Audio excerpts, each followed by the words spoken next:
Hello viewers, আশা করছি সবাই ভালো আছেন। আর এখন আপনারা দেখতে পাচ্ছেন আমি আমার Synology NAS এর ডেস্কটপে রয়েছি। এটা আমার একটা কাস্টম বিল্ড NAS, এটাকে Synology ও বলতে পারেন। সো আমি আজকে দেখাবো যে এই সিস্টেমটার কনফিগারেশনটা আপনারা কিভাবে দেখবেন। তো চলুন ১ম এ আমরা চলে যাচ্ছি হচ্ছে কন্ট্রোল প্যানেলে। একদম ১ম এই আপনারা আসলে একদম ডেস্কটপের উপরে দেখতে পাবেন কন্ট্রোল প্যানেল আছে।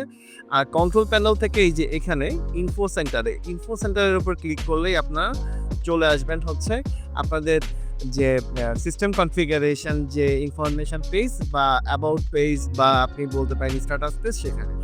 তো এখানে আপনি আমার সিস্টেমটার নাম দেখতে পাচ্ছেন। আমার এই সিস্টেমটা কি ভার্শনের DSM 7.2 এই ভার্শনের এবং আমি যেহেতু ক্র্যাক ভার্শন ইউজ করছি Synology, তো এখানে আমার কোনো ধরনের আ অ্যাকাউন্ট কানেক্ট হবে না, কুইক অ্যাকাউন্টও কানেক্ট হবে না।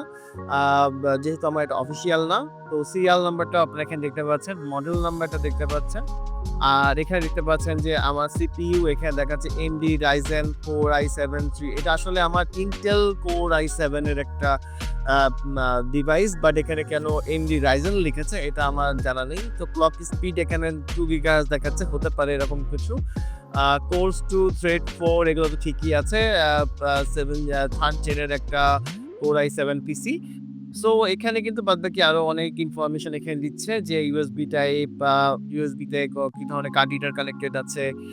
ল্যাপটপে ইন্টিগ্রেট একটা ওয়েবক্যাম রয়েছে। যেহেতু আমি ল্যাপটপের উপর এটা ইনস্টল করেছি, সো ল্যাপটপের ইউএসবি তে যেগুলো আছে সেগুলো কিন্তু আপনারা এখানে দেখতে পাচ্ছেন। চাইলে ল্যাপটপের ইউএসবির ভিতরেও কিন্তু আপনি পোর্টেবল হার্ড ডিস্ক লাগিয়ে এটা কাজ করাতে পারবেন। আমি একটা এক্সপেরিমেন্টাল বেসিসে আমি ল্যাপটপে এটা সেটআপ দিয়েছি। আমার অনেক পুরাতন একটা ল্যাপটপ, আপনারা এখানে দেখতে পাচ্ছেন যে আমার একটা Core i7 এর অনেক পুরাতন একটা Dell এর ল্যাপটপ। তো আমি এক্সপেরিমেন্টালি এটার ভিতরে সেটআপ করেছি। তো যারা এরকম করতে চান তারা কিন্তু করতে পারবেন এবং খুব সুন্দরভাবে এটা চলছে। আপনারা দেখতে পাচ্ছেন যে এটা 5 hours 44 minutes রানিং রয়েছে। যদিও এটা আরো অনেক বেশি সময় ধরে রানিং রয়েছে। কন্টিনিউ এটা প্রায় আজকে ৪-৫ দিন ধরে আমি চালিয়ে রেখেছি। টেস্ট করছি যে এটার পারফরম্যান্স কেমন আসে।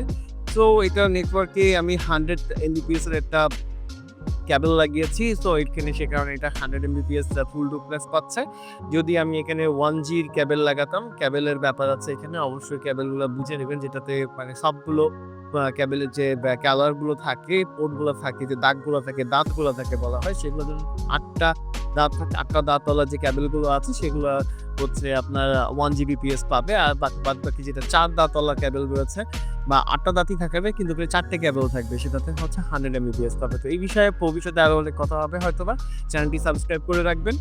আর এই বিষয়ে আমাদের Synology NAS নিয়ে পর্যায়ক্রমে অনেকগুলো ভিডিওস করার আমাদের প্ল্যান রয়েছে। যদিও আমাদের আরেকটি চ্যানেলে আমরা ইংলিশে ভিডিওস তৈরি করছি।